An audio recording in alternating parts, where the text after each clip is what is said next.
நம்ம இப்போ எங்கே நின்றுட்டுருக்கோன்னு பார்த்தீங்கன்னா, சென்னை டு கன்னியாகுமரி ஹைவேஸ் போட்டுக்கிட்டு இருக்காங்க. அந்த ரோட்டுக்கு தான் வந்திருக்கோம்.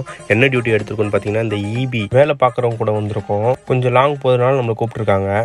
ரோடு வந்து ஹைட் ஏற்றுறாங்க. அதனால இங்கே மேலே போகிற டவர் லைனையும் ஏற்றணும் இல்லையா, அதனால பார்க்க வந்திருக்காங்க. அங்கே ஒர்க்கு போயிட்டுருக்கு. அந்த ஒர்க்கு பார்க்க தான் இவங்க வந்திருக்காங்க. முதல்ல குழி நோண்டிக்கிறாங்க. கல் மாட்டியிருக்கு போல், அதனால் வெடி வச்சுருக்காங்க. என்னை கார் எடுத்துகிட்டு பின்னாடி போக சொல்லிட்டாங்க. வெடி வெடிக்க போகுது. அதனால் நானும் தூரமாக போய் நின்று வேடிக்கை பார்த்துட்டு இருந்தேன். வெடியும் வெடிச்சிருச்சு. நெக்ஸ்ட்டு ஜேசிபியை கூப்பிட்டு அந்த மண் எல்லாத்தையும் வாடுறாங்க.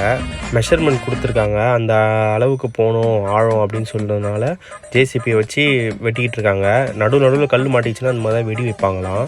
எப்படி பார்த்தாலும் ஒரு 8 அடி பள்ளம் இருக்குங்க இது.